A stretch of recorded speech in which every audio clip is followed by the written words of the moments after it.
Guys आपने ABCD ज़रूर पढ़े होंगे, राइट। तो D फॉर क्या होता है? डॉग, हम सब ने ही पढ़ा है ना। लेकिन फाइनेंस में D फॉर डॉग नहीं, D फॉर होता है derivatives, D for debentures, D for डेब्ट, D फॉर डीमैट अकाउंट, ये होता है D फॉर फाइनेंस में, राइट। तो कई स्वागत है आपका एपिसोड नंबर 4 में। आज के वीडियो में आपको बताने वाला हूँ मैं टॉप 20 फाइनेंस के वर्ड, स्टॉक मार्केट के वर्ड, दोनों के combination word, top 20 plus 1 bonus word, like 21 words आपको बताऊंगा मैं आज। और ये टॉप वर्ड्स हैं। आपके ABC तीनों वीडियोस देख लिया आपने तो आपकी नॉलेज आई एम श्योर कि आपने काफ़ी कुछ सीखा होगा। चलिए करते हैं आज की वीडियो शुरू, स्टार्ट करते हैं D से वर्ड। और आई एम श्योर कि आज के वर्ड भी आप अच्छे सीख जाओगे और लास्ट के जो 5 वर्ड्स हैं वो शायद आपने कभी पढ़े भी नहीं होंगे, कभी देखे भी नहीं होंगे। तो वीडियो एंड तक देखना और समझना अच्छे से, बिकॉज आपको भी एक ना एक दिन सारे वर्ड से काम आएंगे, राइट। क्योंकि फाइनेंस को सीखना है, इसके वर्ड्स को सीखना, इसकी टर्मिनोलॉजी को सीखना, इसके बेसिक्स को सीखना बहुत ज़रूरी है। इफ़ ये समझ में नहीं आता तो फिर always we will be fighting, right. तो चलिए करते शुरू, स्टार्ट करते हैं वर्ड नंबर 1 से। तो गाइस पहला वर्ड है डीमैट अकाउंट। डीमैट अकाउंट कुछ नहीं है, बहुत सिंपल सा है, मतलब एक आपका इलेक्ट्रिकल लॉकर की तरह है ये। डीमैट अकाउंट के एक इलेक्ट्रिकल लॉकर एक तरह से, जो भी आपके ब्रोकर्स हैं जैसे एंजल वन, आप स्टॉक्स, जीरो, ये सब ब्रोकर्स हैं ना, यहाँ पे हमें एक अकाउंट खोलना पड़ता है। जैसे हमारा बैंक में क्या होता है, सेविंग अकाउंट होता है, करंट अकाउंट होता है, ठीक है, और जॉइंट अकाउंट होता है, बहुत सारे अकाउंट होते हैं। ऐसे ही ट्रेडिंग की दुनिया में, फाइनेंस में होता है डीमैट अकाउंट, जिसे हम किसी ब्रोकर पे खोलते हैं, चाहे वो कोई ब्रोकर हो सकता है, आप स्टॉक, जीरो, ग्रो, कहीं भी हो सकता है, तो उसे बोलते हैं डीमैट अकाउंट। यहाँ पे हमारे शेयर्स रहते हैं, यहाँ पे हम ट्रेडिंग करते हैं, यहाँ पे हमारा बैलेंस रहता है, राइट। क्योंकि अगर आपको ट्रेडिंग करनी, इन्वेस्टिंग करनी है तो एक डीमैट अकाउंट खोलना बहुत ज़रूरी है, राइट। तो लिंक मैंने नीचे दिया हुआ डिस्क्रिप्शन में, अगर आपको खोल के देखना है या फिर आपको सीखना है तो आप उसे जाइए, क्लिक कीजिए। और आपको गाइडेंस चाहिए, आपको कैसे डीमैट अकाउंट खोलना है, कैसे आप सीखोगे उसको, तो then you can just message me and email me, I can guide you, right. तो ये होता है demat account. It's very simple, इसमें कोई रॉकेट नहीं था। सेकंड है डिविडेंड। डिविडेंड का मतलब है गाइस, जब कोई कंपनी प्रॉफिट अर्न करती है ना, तो वो एक उस प्रॉफिट का एक हिस्सा अपने शेयर होल्डर्स को बांटती है, जो भी उनके इन्वेस्टर्स हैं जिन्होंने इन्वेस्ट कर रखे उन कंपनी में, तो उनको वो डिविडेंड इशू करती है, राइट। जैसे कि मान लो मैंने किसी कंपनी के 100 शेयर लिए हुए हैं और वो एग्जाम्पल TCS लेते हैं। अगर TCS के मैंने 100 शेयर ले रखे हैं, टाटा कंसल्टेंसी के ना 100 शेयर ले रखे हैं, और उन्होंने इस साल बहुत अच्छा प्रॉफिट किया, and they want to give profit to the investor, वो अपना प्रॉफिट शेयर करना चाहते हैं इन्वेस्टर के साथ में। तो क्या करेंगे, एक डिविडेंड इशू करेंगे, चाहे वो 2 रुपये पर शेयर हो, 3 रुपये पर शेयर हो। अब मान लेते हैं एग्जाम्पल TCS ने 2 रुपये पर शेयर डिविडेंड इशू किया, तो मेरे पास टोटल शेयर कितने थे, 100 शेयर थे मेरे पास, उसके 100 मल्टीप्लाई पर शेयर 2 रुपये का डिविडेंड मिला, तो 2 मल्टीप्लाई 100, 200 रुपये मेरे अकाउंट में आ जाएंगे, राइट। तो ये होता है डिविडेंड। यानी कोई कंपनी जब प्रॉफिट अर्न करती है तो डिविडेंड इशू करती है, शेयर करती है अपने शेयर होल्डर के साथ। सोचो अगर ऐसा होता कि जैसे कोई कंपनी प्रॉफिट अर्न करती है तो डिविडेंड तो बांटती है, अगर ऐसा होता कि कोई कंपनी लॉस में जाती और वो डिविडेंड आपसे मांगती तो क्या आप देते? नहीं ना। Very clever, right. नंबर 3, डेब्ट। डेब्ट इज़ वेरी सिंपल। डेब्ट का मतलब सीधे सीधा, कोई इसमें कुछ रॉकेट साइंस नहीं है। डेब्ट मतलब सीधे सीधा लोन, राइट। लोन, जब कोई कंपनी किसी बैंक से, इन्वेस्टर्स से या फिर जनरल पब्लिक से बॉन्ड इशू करके किसी तरीके से लोन लेती है ना, तो उसको हम क्या बोलते हैं, डेब्ट बोलते हैं। कुछ कंपनी बॉन्ड इशू करके लोकल पब्लिक से लोन उठाती है, ठीक है, कुछ बैंक से लोन उठाते हैं, तो उनको हम क्या बोलते हैं, डेब्ट बोलते हैं। और मोस्टली हर कंपनी के पास थोड़ा बहुत कुछ ना कुछ डेब्ट तो होता ही है, राइट। कोई कंपनी, अगर एक कंपनी किसी बैंक से लोन ले रही है, बॉन्ड इशू करके पब्लिक से लोन उठा रही है, ठीक है, उसे बोलते हैं हम डेब्ट। डेब्ट मतलब कि एक तरह का लोन ही होता है ये, जो कंपनी लेती है, हर कंपनी लेती है लगभग ग्रो करने के लिए, क्योंकि किसी कंपनी के पास इनिशियल फेज में इतना पैसा नहीं होता, राइट। अगर आप भी कोई बिजनेस शुरू करने जाओगे तो आपके पास आई एम श्योर पूरा कैपिटल नहीं होगा, तो आपको आप भी किसी लोगों से लोन लोगे, बैंक से लोन लोगे, दोस्तों से लोन लोगे, पब्लिक से लोन लोगे, दैट इज़ कॉल्ड डेब्ट। तो डेब्ट एक तरह का लोन ही होता है जो कोई कंपनी लेती है अपनी ग्रो करने के लिए किसी बैंक से या फिर जनरल पब्लिक से, राइट। तो ये होता है डेब्ट। नंबर 4 है डेप्रिसिएशन। आपने ये वर्ड जरूर सुना होगा, डेप्रिसिएशन, राइट। एक छोटा सा एग्जांपल देता हूँ। जैसे कि मान लो आपने एक बाइक खरीदी आज, वो आज बाइक को 50,000 रुपये की, राइट। तो वही बाइक 2 साल बाद कितने रुपए की हो जाएगी? या आपने लास्ट टाइम सैमसंग गैलेक्सी का कोई फ़ोन खरीदा, राइट, A53 खरीदा मान लेते हैं आपने, और वो उस फ़ोन की कीमत आपने 1 साल पहले खरीदा 50,000 का, और उसकी कीमत आज कितनी होगी? क्या सेम 50,000 होगी या कम होगी? ऑफकोर्स कम होगी। ऑफकोर्स बाइक की कीमत 2 साल बाद कम हो जाएगी। तो इस कम होना, कोई वैल्यू की जो मनी की वैल्यू घट जाती है ना, इसी को डेप्रिसिएशन कहते हैं। जब टाइम के साथ किसी एसेट की वैल्यू घटती है ना, तो उसे डेप्रिसिएशन कहते हैं, राइट। एसेट मतलब जो चीज़ आपकी है, अगर किसी एसेट की वैल्यू घटे, जैसे कार है, बाइक है, जो भी ऐसी चीज़ें बाइक, कार, फ़ोन, ठीक है, तो इनकी वैल्यू टाइम के साथ घटती जाती है धीरे धीरे। आज फ़ोन कोई 100,000 1 लाख का है तो कल 90 का, फिर कल 90 का, परसों 80 का, ठीक है, 1 साल बाद वो 50 का, ऐसे हो जाएगा। तो इसको डेप्रिसिएशन बोलते हैं। जब किसी भी एसेट की वैल्यू टाइम के साथ घट रही होती है ना, दैट्स कॉल्ड डेप्रिसिएशन, ठीक है, इसे बोलते हैं depreciation. Number 5 delisting. Delisting guys बहुत सिंपल है। जब भी कोई कंपनी कोई फॉल्ट या फिर कोई बैंकरप्ट हो जाती है कंपनी, या फिर कोई कंपनी लोन नहीं चुका पाती है ना, तो एक्सचेंज क्या करता है, जो NSE BSE है, स्टॉक एक्सचेंज क्या करते हैं, उस कंपनी के शेयर्स में स्टॉक ट्रेडिंग को बंद कर देते हैं, राइट। उसमें आप ट्रेडिंग नहीं कर सकते, इन्वेस्टमेंट नहीं कर सकते, सब कुछ बंद हो जाता है। तो उस केस में क्या करते हैं, जो हमारे जो सेंसेक्स, NSE जो हमारे इंडेक्स हैं, ये हमारे क्या करते हैं, ये जो हैं स्टॉक एक्सचेंज, उस स्टॉक को, उस शेयर को, उस कंपनी को स्टॉक एक्सचेंज से डीलिस्ट कर देते हैं, नहीं हटा देते हैं उसको एक्सचेंज से। उसमें कोई ट्रेडिंग, कोई इन्वेस्टमेंट कुछ नहीं हो सकती, राइट। तो अगर कोई कंपनी को हटा रहे हैं किसी एक्सचेंज से, उसको रिमूव कर रहे हैं, तो उसको डीलिस्टिंग बोलते हैं। ऐसे कोई कंपनी नई आती है, कोई नई कंपनी ऐड होती है, तो उसको लिस्टिंग बोलते हैं।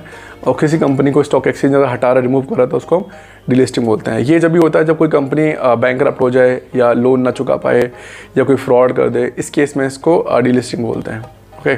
Number 6 default.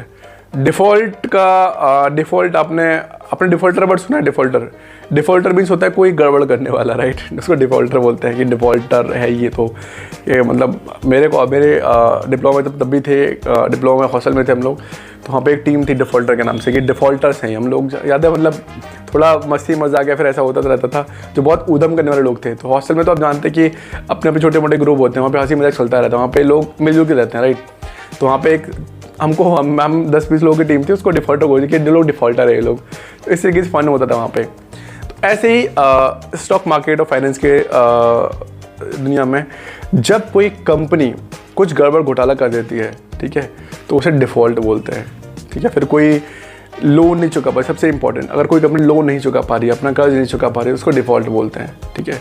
जैसे सबसे अच्छा एग्जांपल है किंगफिशर एयरलाइंस, विजय माल्या। तो उन्होंने क्या किया था, एक SBI बैंक से लगभग 9,000 करोड़ का लगभग लोन लिया था, और वो उसको चुका नहीं पाई थी, तो वो डिफ़ॉल्ट हो गया एक तरह से, ठीक है। उसे डिफ़ॉल्ट बोलते हैं। कोई कंपनी, सिंपल भाषा में इसको बोलूँ आपको मैं, तो अगर कोई कंपनी कोई लोन नहीं चुका पा रही है, ठीक है, जो पैसा उसने लिया किसी बैंक से, किसी से भी पैसा लिया, वो अगर नहीं चुका पा रही है, तो उसको डिफ़ॉल्ट बोलते हैं, ठीक है। Number 7 diversification. डाइवर्सिफिकेशन गाइस बहुत आसान है। डाइवर्सिफिकेशन मतलब डाइवर्सिफाई करना अपने स्टॉक्स को, अपने इन्वेस्टमेंट को, अपनी चीज़ों को, राइट। अगर सारा पैसा आप एक स्टॉक में डालेंगे, एक ही जगह डालेंगे, तो हो सकता है कल स्टॉक मार्केट क्रैश हो जाएगा। तो मार्केट अगर क्रैश हो तो आपके सारे पैसे डूब जाएंगे। तो बेटर ऑप्शन क्या होता है कि हम हमारे 1 लाख को हम जगह जगह डिवाइड करते हैं, 20 गोल्ड में, 20 बॉन्ड में, 20 इधर, 20 उधर, 20 उधर, ठीक है। तो जितना ज़्यादा डाइवर्सिफाइड पोर्टफोलियो होगा हमारा, उतना रिस्क कम रहता है। तो इसी को डाइवर्सिफिकेशन बोलते हैं, कि आपने सारे अंडे एक ही बास्केट में नहीं रखे, आपने सारे अंडे अलग अलग रखे हैं, ठीक है। लास्ट में मुझे ज़्यादा लास्ट में एग्जांपल लेते हैं पटाखे का, घर में आपने सारे पटाखे एक जगह रखे हैं, वहाँ आग लग जाए तो सारे पटाखे फट जाएंगे। इसी तरह सारे पैसे, सारी इन्वेस्टमेंट आपने अगर एक ही जगह पे कर दी, और कुछ गड़बड़ हो गया, बैंकरप्ट हो गया, या फिर कोई वो जो स्टॉक आपने लिया वो क्रैश हो गया, या फिर वो कंपनी बंद हो गई, कुछ भी हो सकता है, तो आपके सारे पैसे डूब जाएंगे। तो the better way is to diversify the portfolio, diversify the money to mitigate the risk, ठीक है। तो रिस्क को कम करने के लिए लोग डाइवर्सिफाई करते हैं अपने पोर्टफोलियो को, अपनी मनी को, जिससे कि सब कुछ ठीक हो। जैसे गाँव में नहीं है, फैमिलीज क्या करते हैं, कुछ गोल्ड ले लिया, कुछ प्रॉपर्टी खरीद ली, कुछ कभी कुछ, इस तरीके से सारे पैसे एक जगह नहीं लगाते, राइट। तो इसे बोलते हैं डाइवर्सिफिकेशन। नंबर 8 है डे ट्रेडिंग। डे ट्रेडिंग का मतलब है गाइज, जब आप स्टॉक मार्केट में, स्टॉक एक्सचेंज पे, ठीक है, किसी ब्रोकर के अंदर, तो वहाँ पे जब आप किसी स्टॉक को एक दिन के लिए खरीदते बेचते हो, सिर्फ आपने आज खरीदा, आज ही उसको आपने बेच दिया, तो उसको डे ट्रेडिंग कहते हैं, राइट। उसको डे ट्रेडिंग कहते हैं। आप कोई स्टॉक आप आज ही एक ही दिन में सब कुछ खत्म किया, आपने एक दिन बाई किया, एक दिन में सेल कर दिया, आपने कुछ भी होल्ड नहीं किया, उसे कहते हैं डे ट्रेडिंग, ठीक है। डे मतलब दिन में ही ट्रेड कर दिया आपने आज ही स्टॉक लिया, आज ही बेचा, आज ही सेल किया, आज ही प्रॉफिट, आज ही लॉस किया, बस खत्म। Okay, that's called day trading. थोड़ी रिस्की होती है, बट डेरिवेटिव से थोड़ी कम होती है, इक्विटी से थोड़ी ज़्यादा होती है, राइट। तो ये बीच वाला मामला है डे ट्रेडिंग का। तो डे ट्रेडिंग में थोड़ा सा मार्जिन होता है बस, और ये थोड़ी सी इक्विटी से थोड़ी सी हाई रिस्क है, बट डेरिवेटिव से बहुत लो रिस्क है। तो ओके, तो इफ़ यू कभी भी स्टार्ट कर रहे हैं, आप कभी शुरू करेंगे आप, तो start from with equity, then go to trading, then jump to derivatives.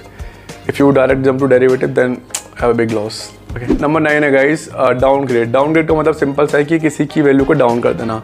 Like मैंने लास्ट ईयर ए ग्रेड पाया क्लास में, मुझे इस बार बी मिला तो मैं डाउनग्रेड हो गया। सेम इसी तरह फाइनेंस की दुनिया में होता है। जब कोई क्रेडिट रेटिंग एजेंसी किसी कंपनी या किसी देश की रेटिंग को डाउन करती है तो उसे डाउनग्रेड कहते हैं। वो किसी कंपनी या फिर किसी कंट्री की ग्रेडिंग को डाउन कर सकती है मल्टीपल रीजन से। हो सकता है वो कंपनी बैंकरप्ट हो गई हो, या वो देश लोन ना चुका पा रहा हो, लोन दिवालिया हो गया हो वो देश। तो बहुत सारी चीज़ें होती हैं। अगर किसी कंपनी देश की ग्रेडिंग डाउन हो रही है तो वो एक नेगेटिव इम्पैक्ट जाता है लोगों के दिल में, लोगों के मन में कि भाई ये कंपनी की ग्रेडिंग बहुत डाउन है, ये इन्वेस्टमेंट करना सेफ़ नहीं है, यहाँ पैसा लगाना सेफ़ नहीं है। जैसे कि सिंपल है मूडीज़ आपको याद होगा एक बार अडानी ग्रुप पे एक बार मूडीज़ की रिपोर्ट आई थी जिससे उसके स्टॉक्स एकदम टप से सारे नीचे गिर गए थे। तो क्योंकि उन्होंने एक वो इल्ज़ाम लगाया था अडानी ग्रुप के ऊपर, तो उससे स्टॉक सारे गायब, वो काफ़ी नीचे हो गए थे। ठीक है, तो मूडीज़ की रिपोर्ट थी। ऐसी बहुत सारी रेटिंग कंपनियां जो कभी देशों को कभी कंपनीज़ को रेटिंग करती हैं। ठीक है, डाउनग्रेड अपग्रेड तरह तरीके, जिसमें बहुत सारे ग्रेड होते हैं। AA होता है, ट्रिपल ए होता है, AA होता है, B होता है, CA होता है, D होता है। D सबसे ख़राब होता है, D मतलब डिफ़ॉल्ट, और ट्रिपल ए सबसे बेस्ट होता है। ठीक है, तो ये होता है हमारा डाउनग्रेड। नंबर 10 है डिफेंसिव स्टॉक। डिफेंसिव स्टॉक वो स्टॉक होते हैं जो जिन पे मार्केट न्यूज़ का या फिर किसी इवेंट का ज़्यादा फ़र्क नहीं पड़ता है। डिफेंसिव स्टॉक बोलते हैं। नहीं, ये वो बेसर में स्टॉक होते हैं जो ना ज़्यादा गिरते ना ज़्यादा बढ़ते हैं। मतलब बढ़ते तो हैं बट ज़्यादा इम्पैक्ट नहीं पड़ता उन पर। किसी मार्केट में मान लो कोई न्यूज़ आ गई तो टक पर से 50% नीचे गिर गया, 30% नीचे, 20% नीचे, ऐसा इनमें नहीं होता है, कभी बहुत कम होता है। जैसे जो डेली यूज़ सामान है, हम साबुन यूज़ करते हैं, हम दाल खाते हैं, राइट, हम बिस्किट खाते हैं, चाउमीन खाते हैं, मैगी खाते हैं।